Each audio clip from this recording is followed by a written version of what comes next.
There was once a village at the edge of the world where the sky met the earth in a perfect line and the wind never stopped blowing. The villagers had long grown used to it, tying down their roofs, walking against its pull, cursing it when it howled through their windows.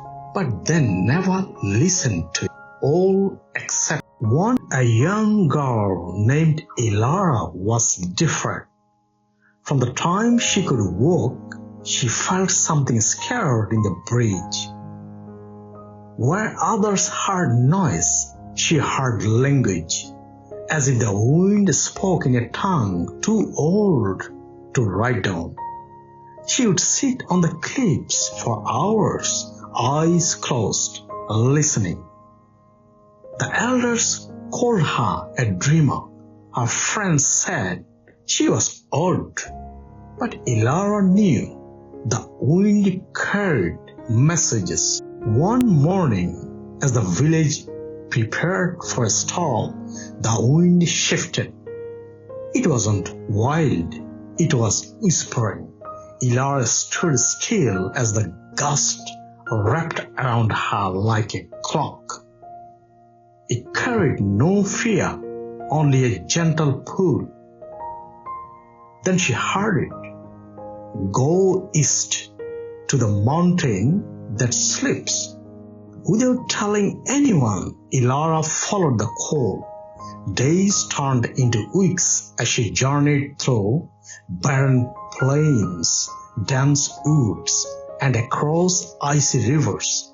She had no map, only the whispers of the wind guiding her steps. At times, it would vanish entirely, leaving her in silence. Doubt crept in. Had she imagined it all? But just as her spirit began to fade, the breeze would return, brushing her cheek, rustling leaves in a charting direction, or carrying the scent of wildflowers as a sign.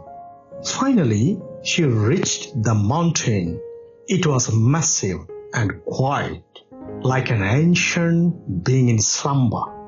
Clara climbed until she reached a narrow ridge, where the wind howled like a chorus of voices.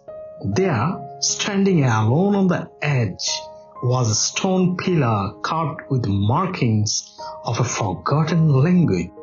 Elara placed her hand on it. The wind grew still, then whispered into her ear, not in riddles, but in clarity. It spoke not of directions, but of truth. The answers you seek are not out there. They are in how deeply you listen. In that moment, Elara understood.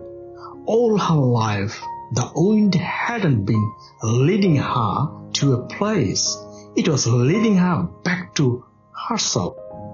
She returned to the village transformed.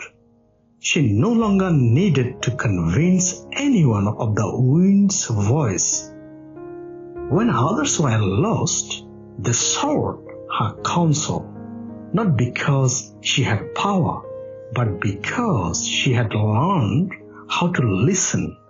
And in her presence, they too began to hear the wind in a new ways.